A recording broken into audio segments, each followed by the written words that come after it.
নমস্কার, আপনাদের চিত্রা রান্নাবান্না চ্যানেলে অনেক অনেক স্বাগত। আজকে আমি আবার একটা নতুন ছোট্ট ভিডিও নিয়ে চলে এলাম রান্না নিয়ে। সেটা হচ্ছে আজকে পুরো টাটকা বাটা মাছ দিয়ে ফুলকপি দিয়ে আলু দিয়ে একদম সিম্পল একটা ঝোল রান্না করব। এই রান্নাটা যারা রান্না জানে না তারা দেখলেও তাদের হেল্প হবে, তারাও পারবে। প্রথমে বাটা মাছ তো বাজার থেকে নিয়ে কেটে ধুয়ে পরিষ্কার করে নুন হলুদ মাখিয়ে নেবে। তারপর তেলটা খুব ভালো করে গরম করে বাটা মাছগুলো ছাকা তেলে ভালো করে ভেজে নেবে। তো ভেজে দেখো, ভাজার কোয়ালিটিটা খুব খড়াও নয় আবার খুব কাঁচাও নয়, এরকম ভেজে নেবে, সাইডে তুলে রাখবে। এবার সেই তেলের মধ্যে একটু কালো জিরে ফোড়ন দেবে, দিয়ে ফুলকপিগুলো দিয়ে দেবে। ফুলকপিগুলো দিয়ে সামান্য নাড়তে থাকবে, একবারে লাল লাল খড়া খড়া করে ভাজার দরকার নেই। এবার যে যেমনটা পছন্দ করো সেই রকম ভাজবে।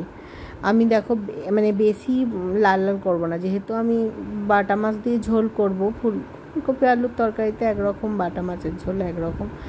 তো সে এবার আলুগুলো দিয়ে দিলাম, তারপর আবার খানিকক্ষণ নাড়াচাড়া করব। একটা কাঁচা লঙ্কা দিয়ে দিলাম। কাঁচা লঙ্কাটা তোমরা কালো জিরে ফোড়নের সময় ফাটিয়েও দিতে পারো। আমি যেহেতু ঝাল বেশি খাই না, তাই আমি গোটাই দিয়ে দিলাম। আদা টমেটো একসঙ্গে দিয়ে দিলাম।